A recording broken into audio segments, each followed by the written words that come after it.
câteva gânduri să transmit astăzi, în seara aceasta, din Evanghelia, care s-a citit astăzi în Sfintele noastre biserici.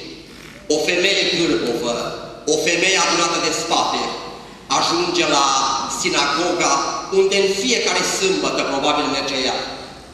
Acolo era Mântuitorul, probabil ea era într-un colț și Evanghelia spune, a chemat-o la el și-a pus mâinile peste ea și i-a spus, femeie, ești dezlegată de neputința ta. Dar niște farisei, mai marele sinagogi, a spus, nu sunt 6 zile în care puteți să veniți să vă vindecați. Folosiți-le acelea. Și Mântuitorul spune, fățarnicilor, care dintre voi nu-și dezleagă asinul sau boul să-l ducă la iesle, să-l ducă la apă? Oare nu se cădea ca și această fiică a lui Avram, care era ținută legată de Satana de 18 ani, să fie dezlegată? Aceasta e Evanghelia de astăzi. Aș vrea să am câteva gânduri foarte scurte. De fapt, viața acestei femei se împarte în 3 etape. Prima etapă, o etapă de 18 ani, gârbovă, adunată de spate, cocoșată. Există a doua etapă, foarte importantă. Ziua în care Mântuitorul o vede, ea răspunde, o cheamă, își pune mâinile peste ea și apoi se îndreaptă. Și există a treia etapă, etapa normalității, când pleacă acasă, dreaptă și bucuroasă, că poate să privească în sus, nu tot la gunoaiele pământului jos. Prima etapă. De fapt, femeia aceasta este caracteristică sau tipică pentru toată umanitatea. În urmă cu 18 ani, Evanghelia nu ne spune, dar s-a întâmplat ceva în viața ei. Nu știm ce, dar într-un fel sau altul, femeia aceasta a deschis ușa păcatului în viața ei și totdeauna când deschidem ușa păcatului, diavolul intră în viața noastră. Am consiliat de-a rândul anilor mai multe cazuri, o să vă spun doar 2 simple. În urmă cu vreo 3 ani de zile, o rută mai îndepărtată de la Târgu Mureș m-a sunat și a spus, părinte, am probleme cu băiatul meu. Are 18 ani, dar parcă am luat o rastă. Nu mai poate dormi. Am stat la telefon, am început să o consiliez și să ne uităm în urmă ce s-a întâmplat și din vorbă în vorbă, femeia mi-a spus așa. Am aflat de la el că s-a uitat noaptea la filme oculte, la filme care învățau oamenii cum să obțină putere, să se deschidă spre forțe oculte. Și am spus, Doamne, eu mă rog aici și mă voi ruga, dar vă spun ce trebuie să faceți.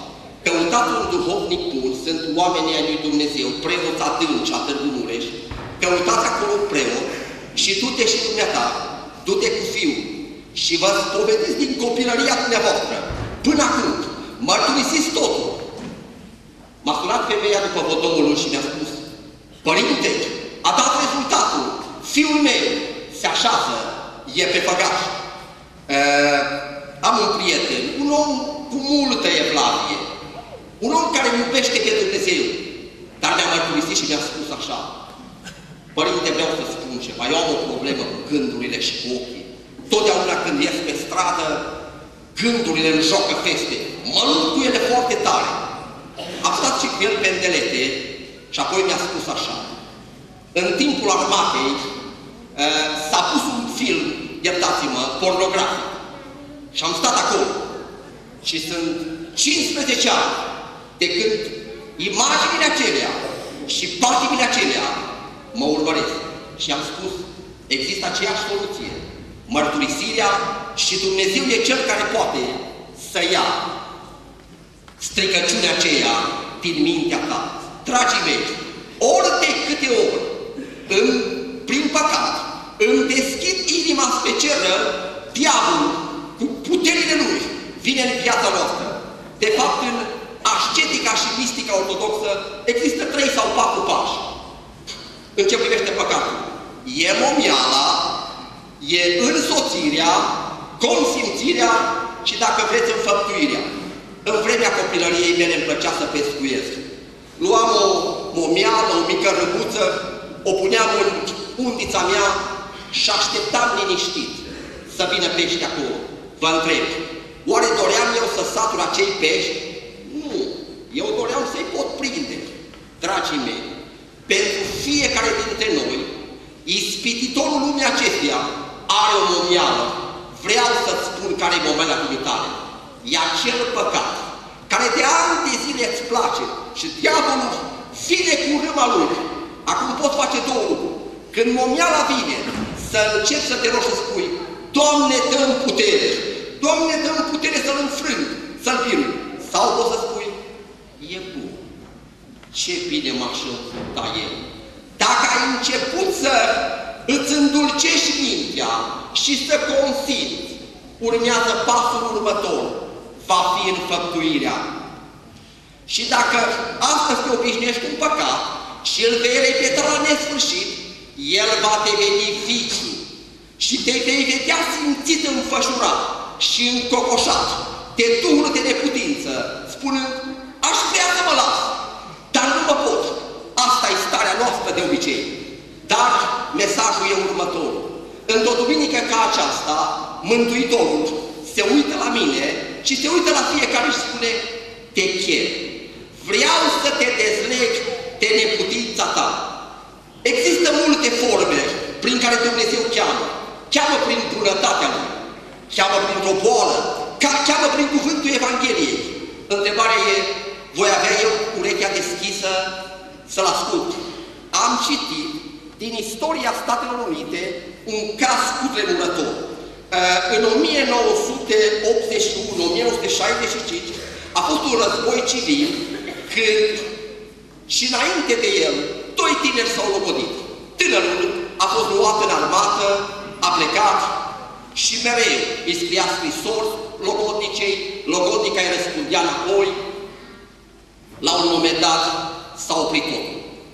Apoi, de pe spatul spitalului, logodnicul îi spune așa: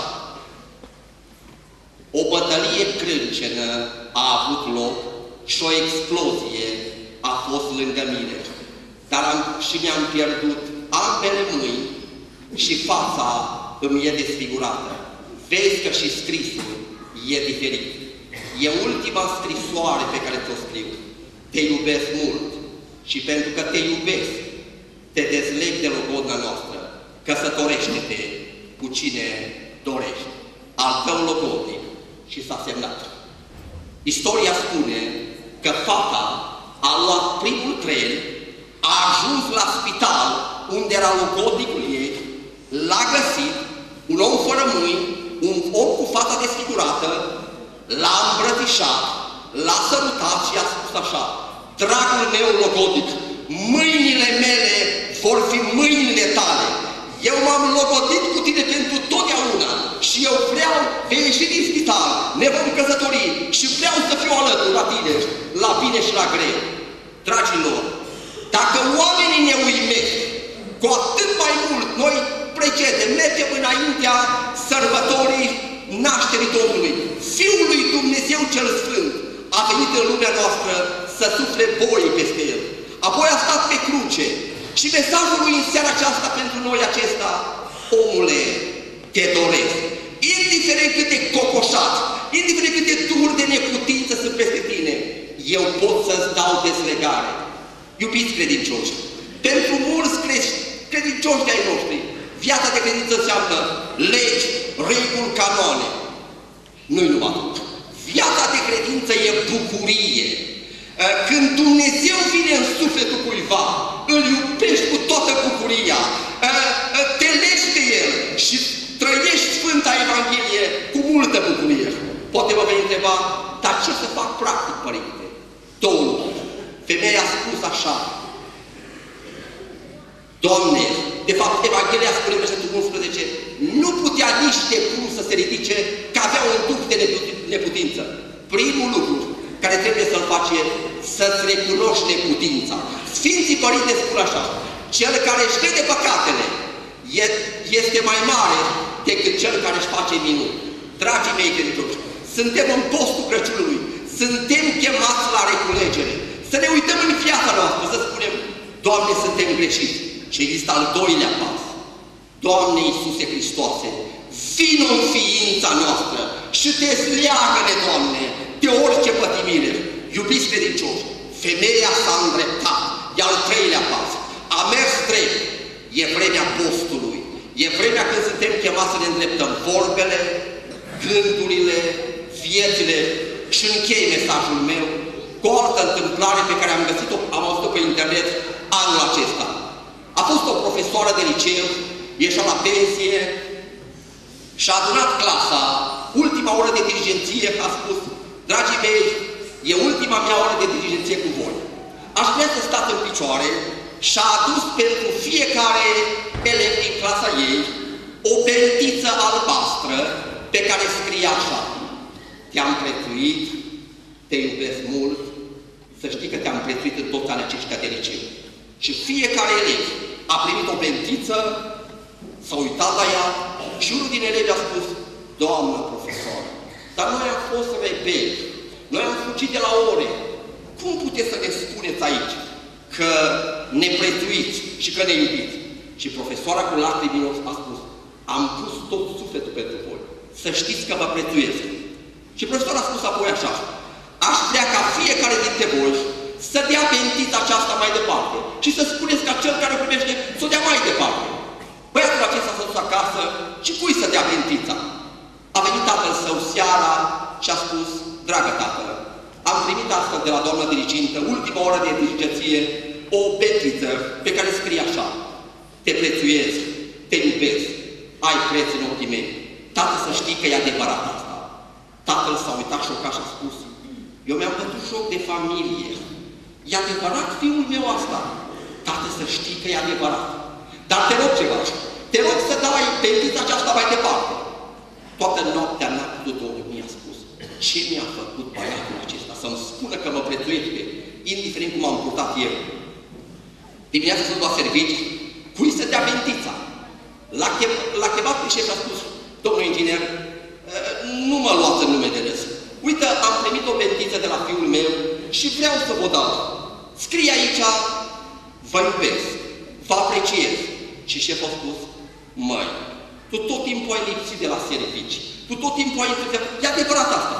Șefule, chiar dacă am fost așa și m-am purtat așa, să știți că în sufletul meu a fost respect pentru dumneavoastră. Dar vă rog ceva, să dați bentița aceasta mai departe. Șeful a ajuns seara acasă, a venit Mihai, băiatul lui de la liceu, de la clasa 11, și a spus, Mihai, dragă, să nu mi-l iei în nume de râs. Uite, am primit de la unul dintre cei mai slamucitori bentița aceasta și pe ea scrie, te prețuiesc, te iubesc, ai preț în ochii mei. Și Mihai s-a uitat și a spus, tată, nu cred asta. Mihai, e adevărat! Tată, chiar e adevărat? Mihai, prin vedere noastre curge sânge comun. Mihai, e adevărat! Și băiatul i-a spus, tată, du-te sub telefon acolo și vei vedea ce te-am scris. E ultimul bilet de avion. A luat biletul și tatăl a citit așa, dragă tată, pentru că nu sunt bun de nimic la școală, pentru că nu sunt bun de nimic la biserică, pentru că nu sunt bun de nimic în familie, mâine dimineață vreau să-mi iau viața. Scria pe bilet. Dragii mei, în seara aceasta, Hristos ne dă la toți bentița și spune, te prețuiesc. Ai preț în ochii mei. Și cu o aplicație practică, închei spunând bărbaților, stimați bărbați, spuneți soțiilor voastre așa, draga mea, îți mulțumesc pentru că îmi gătești de ani de zile. Îți mulțumesc că îmi calci hainele. Îți mulțumesc că ești ca o slugă lângă mine. N-ar trebui să fie așa. Îți mulțumesc frumos. Soțiile noastre au nevoie de un cuvânt de încurajare. Dragile mele toamne, soții dumneavoastră au nevoie de un cuvânt de mângâiere. Spune-i așa, dragul meu soț, ești cel mai tare bărbat, mai slujit de-a rândul anilor, ai adus bani în casă, îți mulțumesc tare mult. Dragi copii, vă spun și dumneavoastră, și eu sunt încă copil. Da, mama mea mai trăiește. Du-te la mama ta până trăiește.